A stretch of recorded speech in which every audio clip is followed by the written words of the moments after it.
Wait, stop. Don't say it after me. I promise. I have my reasons. So stick around to know what they are. Hi, my name is Jen, and welcome to The Book Refuge.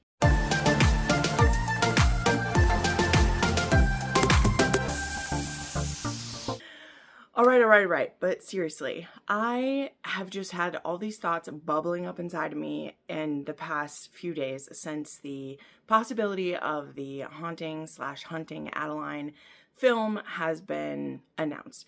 And I say idea because I think I'm going to lay out, honestly, a pretty good case for why I don't think it's quite possible and why I think it's a bit early to be excited anyway. But really, this video itself isn't specifically about Haunting ADELINE. It's more of a representation of certain types of dark romance and why I personally don't think they can be adapted.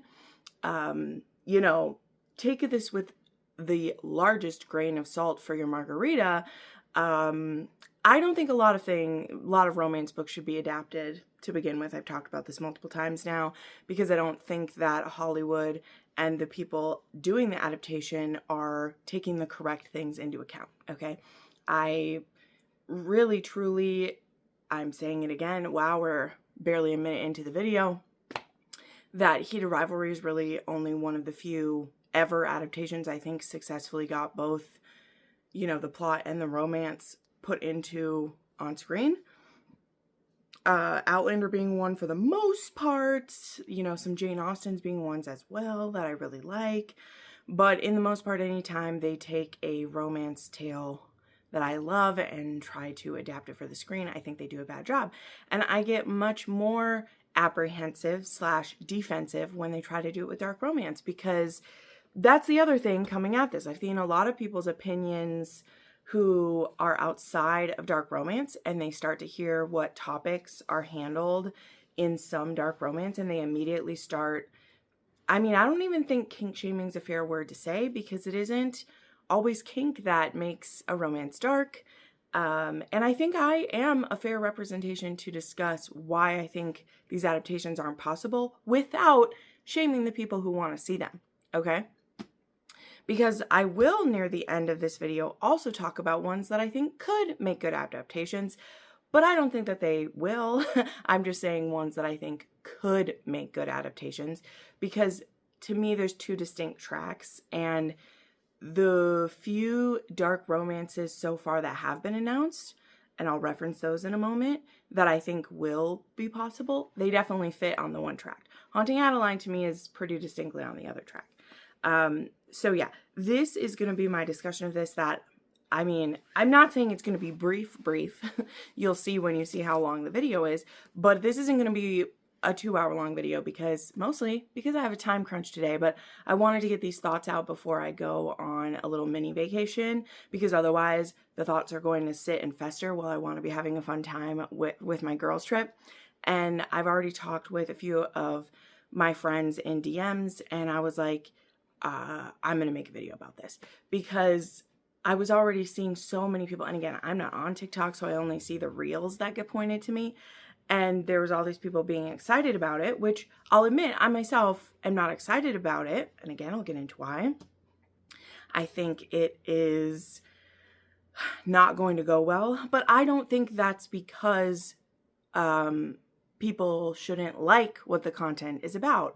Obviously not. I have a proven track record of how much I love dark romance, and seeing people that I admire, some who are even mutuals and friends, be torn down and called that they're standing with abusers over victims, that is not what this discussion is about. I'm more going to talk about literally the facts of why I think it isn't possible to make it work, not if these have a right to exist, because, pardon me, now fuck that noise. That's not what I stand by. I have playlists and video upon video upon video defending taboo romance, forbidden romance, dark romances of all kind on every edge of the spectrum, with non-con and dub-con and kinks and anything you can imagine. I've read it. I've disliked some. I've loved others. And that is just disheartening. But again, I knew it was coming. And we will continue to see it do so if the Haunting Adeline moves forward. But again, that's not even the reason why I don't think it should happen. It's really has to do with story points, and we'll get to that. And again, it's not even really about Haunting Adeline, but based on what I'm sure I'm going to title this, I want to address Haunting Adeline first, because that's probably what drew people into this, and then I'll explain myself. I do have notes for this one, just very brief, but to make sure that I hit these bullet points in my time crunch, as I said, so that I don't end up wandering through a field of tulips. And depending on what people say in my comments or how it is, maybe I'll do a follow-up video on this, hitting some of your points. But let me start off with just a couple disclaimers and get into the real meat and potatoes of what this discussion is about. Number one, I haven't specifically read Haunting and Hunting Adeline. It just wasn't for me. However, I have so much respect for it. I have so much respect for H.G. Carlton. I have read a book by H.G. Carlton, and I say a because it's really the only one that I jumped on it when it came out. I'll show it off because I had such a sweet interaction at a book signing with H.D., and it was so cute. So I have read Does It Hurt? And this is a standalone of hers that, again, just as quite controversial as some others. And she did sign this book to me. And then I like to have fun little quirky moments. So I asked her to actually name the shark, who has a very specific moment. And she named him Jerry. So maybe that's something you didn't know. The shark who has a little bit of prominence in Does It Hurt? His name is Jerry. So I think she is a lovely person. And her announcement video, I could tell how excited she was. And, well, again, I have some reservations on if her dream will come true and if it will be successful. That is really the same worry that any author who sells the rights to their story and is making it happen has to deal with, right? It does seem that she is more involved than others, but it also seems that in that situation, there's maybe some more private funding and, like, private situation that's going on with that story come out. We'll have to see. There hasn't been enough details released.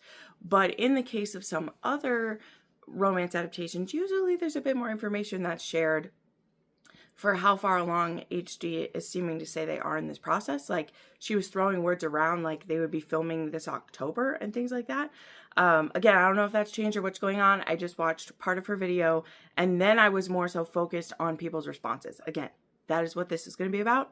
I hope all the best for her. And in general, her as a person, I hope all her dreams come true, because Haunting Adeline, and this is kind of the last I'll say, like, kind of directly focused on if this, like, deserves an adaptation, just more in the broader sense of it, not when I'm going to get into why I think the content in it can't be adapted. I absolutely believe that if anyone in the dark romance space deserves this attention, it's HD.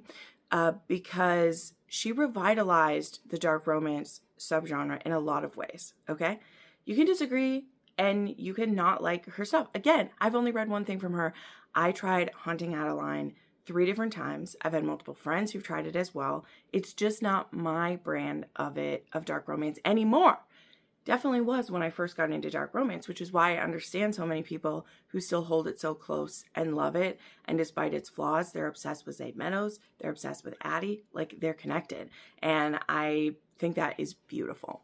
And I've also talked with booksellers at my Barnes & Noble in town. And during the time that shall not be named, having indie books in stock in store literally saved people's jobs, all right? I don't know that it specifically saved my entire Barnes & Noble, but I know it saved people's jobs at my Barnes & Noble because I've talked to booksellers there who told me that their romance, specifically their indie romance, specifically H.D. Carlton, how many copies, physical copies of that they were selling a week during the time that shall not be named, all right?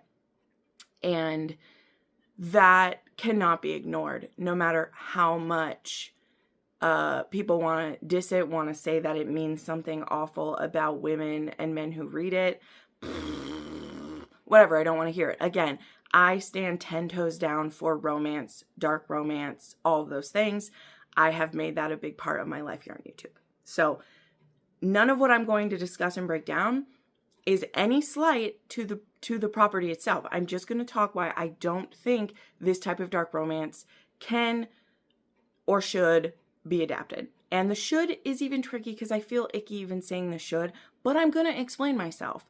And I have examples that aren't just Haunting Adeline, okay? Because again, it isn't just about that book, but that is the one that the adaptation's been announced and all the hate is coming for. So that's got to be in the title. That's got to be the thing to draw you in, but I'm going to discuss it. So the first topic on here, I already hit. I love dark romance. I love taboo. I've gotten many people to try it over the years. I love all types of it. I love all types of situations. I'm willing to give so many opportunities to be moved. Some of the most fantastic stories I've ever read, some of the best authors I've ever read are those who use dark romance, who use pain and trauma to tell a beautiful story, you know, a story of healing, a beautiful journey. And when it gets belittled and put in a box and says people are sick because there is kinks in there they don't understand, or trauma is being dealt with in ways they don't understand in a fantasy that is fiction, and then acting like women and men who read it, and yes, I'm including men because men are reading these books too, we've seen it, and not all of them are psychos who are trying to live out life like Zaid Meadows or, again, any other men in books either. I don't know what's wrong with your brains, but I have never once tried to live out one of the dark fantasies that's in the books that I've read. Now, does that mean some people haven't tried? No, I'm sure they have, but I would venture a guess that they maybe already have some weirdness about them already if they think it's okay to do what's in fiction in real life. And again, I will say something that my dear friend Crystal always brings up when people use this critique, not just against dark romance, but against any type of romance. Do you hold any other subgenres? I mean, it happens in fantasy sometimes, but do you hold any other genre of fiction to the same level that you do romance? When you say this will make people start acting in real life the way that it does in the book. You know, do you say that about horror? That people will want to start doing these things. And I mean, again, maybe some people do, because you can always find an exception, but that exception doesn't like prove it as a rule, right? That is a false equivalency. And most of us who read it, it is a nice little fantasy or a not so nice little fantasy, but it helps us work through something, or it shows us something about ourselves we didn't know, or it's just a darn tootin' good time to read something darker that we don't ever want to happen to ourselves, but we're able to vicariously be in the story for a little while and then close it and leave that horror as it is. And it makes the horrors that we're living in our lives seems a little less bad, because we're like, well, at least I didn't get kidnapped and sold into sex slavery. But my taxes, don't you know? Wow, maybe there is more comparison there than I thought. So the number 2, again, I already mentioned this one. See, I'm hitting my points well already, that I haven't read this one, but I've read plenty of others. Yes. Next, why? Okay, yeah, let's get into it, because here's the big thing. Why I'm personally not interested in this adaptation or any like it, even though, as I've just said, I really enjoy reading those books.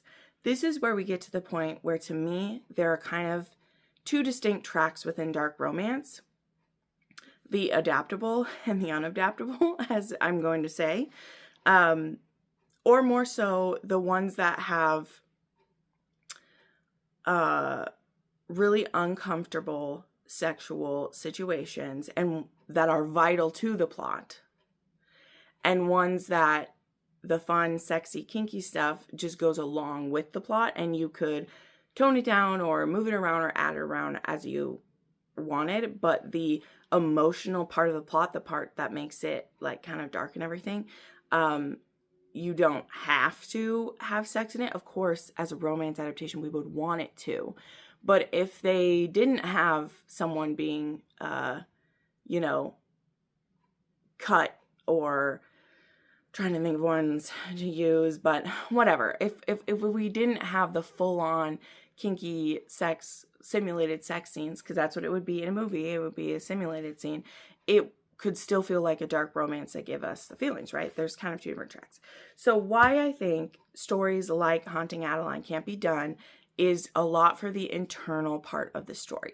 And because, like I said, I want to take this away from Haunting Adelaide, which I haven't read, and so I don't want to start picking that story apart that I haven't read, because that wouldn't be genuine. I want to talk about probably my favorite dark romance of all time, if not in the top 3. It shifts depending on the day. And why I think this couldn't be adapted at all. And that's Untouchable, right? It takes very little incentive for me to go on a ramble about why I think this is one of the best dark romances, and why I continue to think it stands the test of time. I reread this book at least once a year, but I'm usually flipping through it at least more than that, because someone will inevitably ask for me to annotate this one, and I will, and it always still strikes me. And this is a book that I think is unadaptable. And why? It is a first-person POV of the assaults that are happening by our love interest. So the love interest, from literally, I believe, let me just check here, from page 22, our love interest is assaulting the heroine. Your first interactions with him are him assaulting the heroine. And she does not want it. The first interaction is a full-on non-consensual scene. It's not dubious. It's not, maybe I want it. He says, do you want it in your mouth or in your ass? That is literally what he asks her. You choose. So later on, he'll even say, oh, but you chose it. That's the level of gaslighting this little punk thinks that he has, right? And here's what I mean when I say there are certain dark romances that are unadaptable. It's because if you visually have to see, and again, I know a lot of us who, again, just go with me here and we'll round back to it at the end. If you visually see the man that's supposed to be the love interest orally assault the heroine in the first scene, let's say, of the film, because that's how it would work out. It's page 23 in here, but it would be the first scene of the film to adapt, whatever the adaptation is. That is the first thing you see. How can he win you back over? Most people, not most people, because a lot of people love this. A lot of people who read this book, they aren't won over. And that's just fine. You can think this is a, villain gets the girl. I don't see it that way. I've talked about it before. I actually think this is a redemption story of sorts for Carter. Not necessarily for what he does with Zoe. I think Zoe just comes to accept what happened, and she's willing to take the slings and arrows from him because she ends up getting a lot of pleasure out of it and doesn't mind in ways being the one he takes it out on. She says that to him. I don't have to imagine it. She says it to him. But he's 18 in this story, and he's had trauma happen to him. And when Zoe has earned his trust through letting him do whatever he wants to her body, and she finally learns how he got the way he is, she understands why he did what he did to her, that he was looking for control. And she knows that he's not actually a psychopath. He would never do this to someone else. And she has made said psychopath obsessed with her. So it's kind of like she didn't break it, but she kind of helped not fix it. This isn't a fix it story, but she helped him through some things that he didn't even know he needed help with. And in doing so, they both changed each other irrevocably. And now she's stuck with him. And not in an awful way. Like, she truly feels happy at the end of this book. And in fact, one of the last lines of the book is, like, what we have together is unshakable, and we get to spend the rest of our lives together. And that's pretty damn lucky for me. And what I wrote, because again, I've annotated this, I said, this is a beautiful HEA from a very fucked up beginning, right? And as I've been reading this book over about 6 years now. As I said, I read it at least every year, sometimes more. That opinion still hasn't changed. Even as I get older, and each time I start the book, I'm like, oh wow, maybe I'm now too old or have too much removed time from being Zoe's age that I can't just get lost in it. And no, Sam Mariano sucks me in every time. Because is this boy fucked up? Yes. Is what he does to her okay? No. Do I ever forget that it's okay? No. Does Zoe ever forget that it's okay? No. This isn't a story of gaslighting or Stockholm Syndrome. They joke about it a little bit, but it's not, because she always knows what's happening isn't okay, but she gets to the place where in her own mind she's like, I like being the place he takes his darkness to. I like being the special one. And they come to a place where, honestly, once he's worked through his trauma, and again, not in a healthy way, because it's dark romance. He's not going to therapy and talking about what happened to him. He is in a fucked up rich family who's not ever going to let him really talk about what happened to him. It's only Zoe who gets to know the full depth of this young man. But it's beautiful at the same time, right? And now, all that I've said, because this isn't supposed to be a review of this, I'm supposed to say on point. But the reason why I share those bits of those details is that 80% of what I just explained all happens in Zoe's head, all right? This is a first-person POV book. It's all in her head, all right? And sure, again, we've seen other adaptations that were first-person POV, and guess what? They usually suck, or they have weird voiceover, or whatever. How possibly, again, I'm talking about Untouchable, could Untouchable be adapted and her, because she can't have this dialogue with anyone else. That's something you do in romance books. You have her, a conversation that would normally be in their head, you have her have it with a person. She's not allowed to tell anyone what's going on. She can't have them with Carter because she needs to come to a lot of these revelations on her own. And then she'll present them to Carter, sure, but a lot of it is on her own. And it's a lot of her realizing that, oh, he might have forced me to do this first thing, and there's other manipulations along the way too, but pretty much after the first time, and again, this is not making him okay. We're talking about dark romance, not a healthy example of a relationship. But besides the first time when he assaults her, every other sexual situation, he does give her choice and consequence. And it's that bit of like manipulation that you see from, the very godmothers of dark romance, like Kitty Thomas and people like that, where it's like, it's not really a choice, but it is. And the more that he falls for her, the more choice, and then eventually the more power she has. But that game happens, that battle of wills happens a lot in her mind. And it's so crucial that you believe it. Like, whether you loved this book or hated it, whether you loved Carter or hated it, depends on if you believe the rabbit trails and the rationalization and the discussions that Zoe has with herself throughout the book. If Sam Mariano has convinced you, then this is one of your favorite books. And for me, it absolutely is, right? I've also said this is one of her few, it's definitely not the only, but this is one of her few books that is like solely heroine POV. And it was a great choice because she has done another one that connects-ish to this world, kind of, where we get a few POVs from the hero. And in general, it took a lot of the anxiety out of it because we could see that he was totally obsessed with her and he loved her, even though he wasn't admitting it, and wanted her. And so you'll have lots of these scenes where the heroine's super stressed, but then you get the hero's POV and you're like, oh, well, it's going to be okay. Which again, it is all going to be okay because it's a romance. But in Zoe's book, like, you don't know. The very first time you read this, you're like, wait, Carter's supposed to be who she's with? There's no way. And every time I believe it. Again, for me. So, spent more time, like I said. But this is what I mean. And I'm going to keep this the sync. We're going to get to the end of this here. Why I think there are types of dark romance that can be adapted and why I think there are ones that aren't. And it really comes down to this. Is most of the emotional work around the non-consensual sex scenes done in their heads, right? And again, I haven't read Haunting Adeline. I know that there is action and there's a plot and there is a like look into the sex trafficking industry. And so this is why I'm like, I know there are parts of that would probably look good on screen, could be.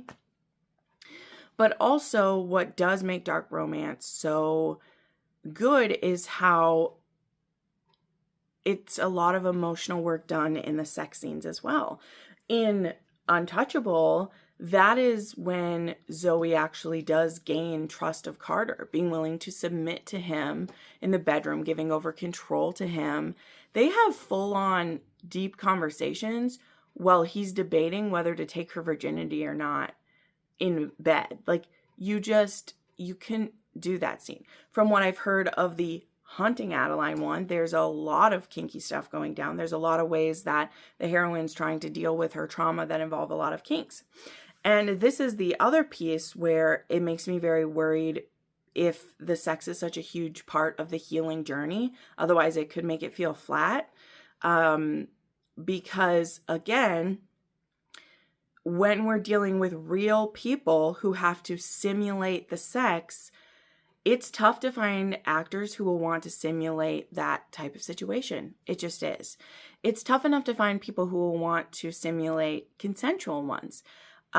Is there a good intimacy coordinator involved? Is there an intimacy coordinator who wants to work on non-consensual or dubious consensual scenes? That is harder to find than you think. And in most places, it is required to have intimacy coordinators now if you want to portray those things on screen. It's becoming a standard for if it is a legitimate production or not. And if we want it to be a true type of romance story for us, where the sex is important to the story, that's going to be key, right? Again, sorry to invoke heated rivalry again, but I have watched every interview that she's put out with Shayla Hunter, the intimacy coordinator for the story, about how they had more meetings about that than they did for, like, let me refrain. There was almost as many meetings about the intimacy from the very start before there was other type of blocking or things that were done. And in general, the scenes in that show, they were all very happy, excited scenes that were being done. And how careful they had to be done. Now add in where one of the actors needs to be afraid or scared, and the toll that could take on the male actor having to pretend to hurt the female actor. And the female actor having to be in a state of anxiety and fear the whole time. Like, there is more into this than just wanting your story put on screen. And it's more than I can get into in this video. It's why I said we can have a follow-up more specifically on that. And again, I'm not trying to come across as an authority. I'm sharing my concerns and why I think it won't work. Okay, so enough of that. This is what I'm saying is, like, I personally think any type of dark romance where a lot of and I guess this would even mean like kind of like a dark erotic romance where the kink, the sex, the submission, the dominance is very important to their healing journey, which I gobble up when it's in the store. Like, gimme, nom, nom, nom, nom, nom. I want it. I don't know how you can translate that, because you have to spend that time in the bedroom, having those scenes to reach the full character arc. You can't skip those parts, right? And how do you do that with dark romance in a good way? Like, it's more than just people being accepting of there being more sex on screen, which personally I don't think they are, just because we like heated rivalry. I just don't think people can be intelligent enough about it. Led to the point that when people are showing their excitement, which again, this video is not intended to take away the excitement for people who want to see it. Because just because my little brain can't imagine how we can do it yet, does not mean it doesn't exist, okay? I didn't think an adaptation could be good before I watched Heated Rivalry, right? And I'm conflicted on Off Campus, though I think it's still more positive than not, right? But yeah, I just don't see how it can happen, but it doesn't mean it can't. I'm just sharing my concerns, and this video is like why I think it's probably doomed and won't happen. But I'm not here to take the enthusiasm away from each other. I'm here to have these discussions with you. Now, the next part here, which type of dark romance I think can work and some that I think will be good. Now, the thing I want to mention then is some that have been announced, because I think they're the ones that fit in that other category I talked about a little bit ago. The ones where there's enough other plot and you could just pick a few of the sexy scenes to put in that people like. And I think you see that based on the type of dark romance that has been greenlit so far. Now, again, remember, they're so far from being made. Who knows if they ever will? But Lights Out by Nevessa Allen has been greenlit. So has Butcher and Blackbird by Bryn Weaver. And there's one other one I was seeing as well. But those were the ones that, to me, they do fit in that other category. And let me tell you why. Both of those have a lot of humor in them. Lights Out and Butcher and Blackbird, they have a lot of dark humor in them. I think that would win a lot of people over. There already exists some almost like mock horror-esque things out there that already have some sex being used in them. So I don't think it's that big of a jump. Now, instead of it being a horror where the people having the sex have to die, how about they kill people together? Right? How about we do that? I can absolutely see it happening. And they could, like I said, maybe they'll just choose a few sex scenes to include to make people happy. But there's so much other plot going on. I think Butcher and Blackbird, again, I'll bring this one up, is a really good idea, especially because of like the element of true crime and the little bit of, I'm sorry to say this, the little bit of the romanticization of serial killers.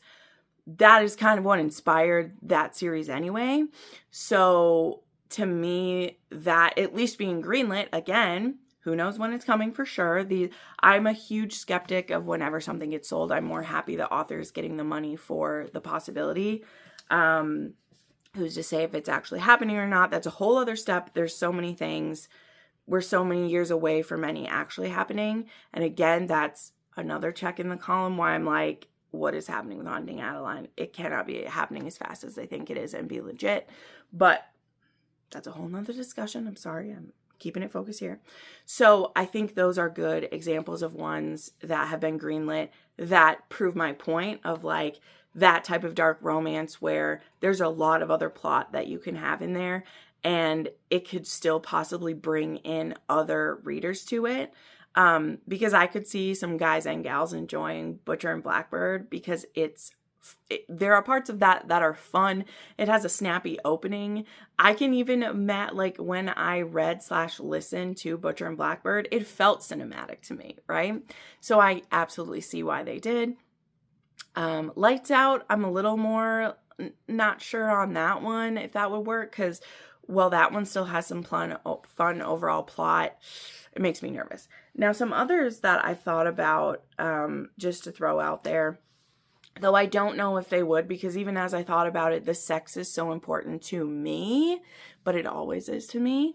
But one I think would obviously be so fun would be Sea of Ruin, because there's a lot of plot in this one, and there are already parts of, like, I don't know, there are already things I've seen in cinema that get really close to this already. There's some really great edits out there people have done. There's parts of like Black Sails, Pirates of the Caribbean.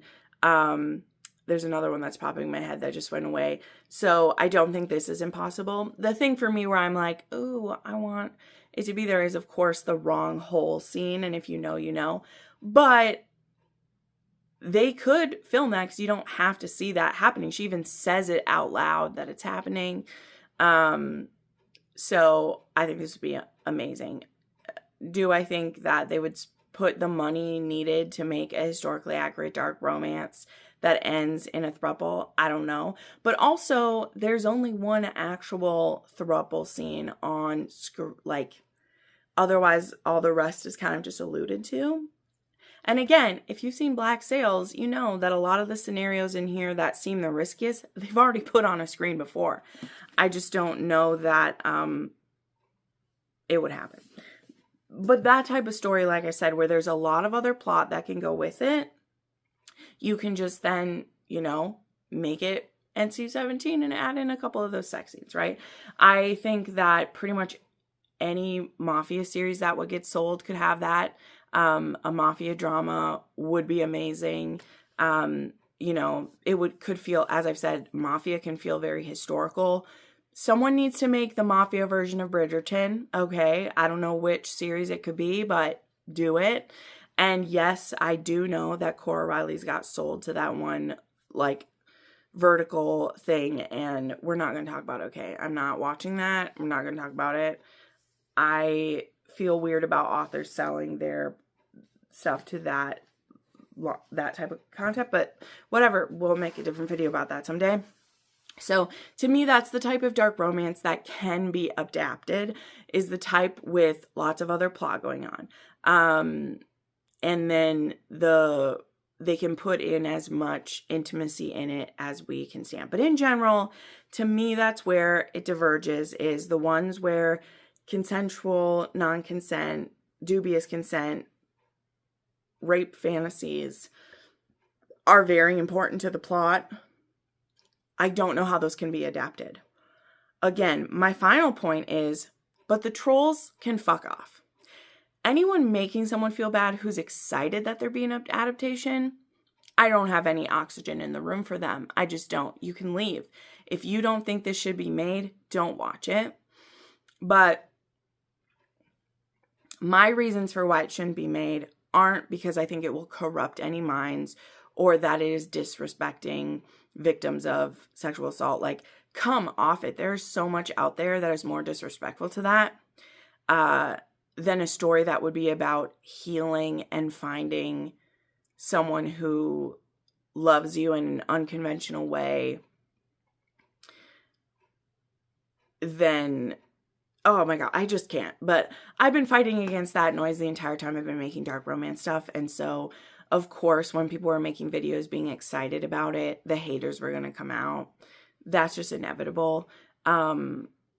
Yeah, but anything that's good has haters.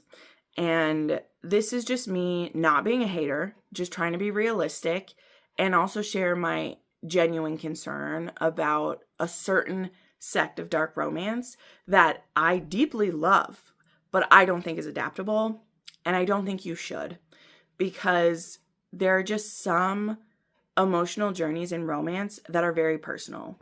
And they really do revolve around these ones that are first-person POV, where it's a woman or a man who is going through abuse or manipulation and ends up falling for that abuser. But I can clearly see the journey to get there. So I don't see Zoe as some brainwashed idiot who just fell for the abs, okay? Like, I don't see her that way. That doesn't mean nobody has ever seen her that way. But I don't see her that way. But the reason I don't see her that way is I read 400 plus pages of her working through the process. And if you read this fully, she's not gaslit. She's not have Stockholm syndrome. And in the end, Carter doesn't force her to be with him. She's the only one he feels like he can trust. And he genuinely apologizes at one point / doesn't apologize, because he's like, if I'd never done that, you never would have caught my attention and I would still be miserable putting on a facade. Which, what a fucked up apology. But it's dark romance. And it's honestly a moment that makes me cry, because again, this man was hurting. He had been abused and he thought that he was fine. And he was making a really bad decision. And if he'd done it to anyone else, and yes, Zoe is not like other girls in that way. I know, it's a trope people make fun of. But in all honesty, every romance, the heroine is not like other girls for the hero, or he wouldn't be with her. So anyway, that's a whole other conversation about why I understand the dislike for the not like other girls trope. But it's literally the point of romance. At least MF, heterosexual romance. Like, it's literally the point. So why people act so shitty about it, I don't understand. So anyway, let me wrap this up. I still made it to 40 minutes, but my time crunch is coming to an end. This is why I kind of think Haunting Adelaide is doomed. I think it's biting off too much. I don't think some types of dark romance can be accurately portrayed on a screen. And it isn't because I think it will be corrupting minds. It's because I don't think they can do it accurately. in a way that does right by everyone. And again, I'm not talking about the people who are making up victims who will be offended by it. I'm pretty sure people who are victims who would be offended by it wouldn't be watching it anyway. All right? Because they know that it wouldn't be a story for them when they see the trigger warnings at what it's about, right? You're making up these victims that need it, like, don't watch it or read it then. It existing is not making more men put on masks and kidnap people. I'm sorry to tell you that's already happening. They're not reading dark romance to need to be convinced. So anyway, that's a rant for another day. I wish all the best to this author. I really do hope she gets the adaptation of her dreams. I just don't know that I'll be watching it. But I don't watch most adaptations, okay? Again, Heated Rivalry and Off Campus, they're anomalies for me. I don't watch most adaptations. Probably not watching The Love Hypothesis. Probably not watch it. I don't watch them, okay? But dark romance is very close to my heart. So I wanted to make my thoughts on it known. So thank you so much for this. Again, be respectful in the comments. I love a discussion. I would love to hear your thoughts on if you think I'm right about the difference between what's adaptable, if it's possible. Do you think any of it's adaptable or not? But if you are disrespectful, you're going to get yeeted. The trolls are not welcome. It's a safe place in my comments. So if you feel the need to be hurtful or attack me or anyone else who is excited about, anyone who is excited for this adaptation, you're not welcome. You're not welcome. But I would love what you think about the points that I've made because they've just been bouncing around in my head. So anyway, I'm going to try to edit this very quickly and get it up because I'm headed out with my friend. And I will talk to you guys again soon. Bye.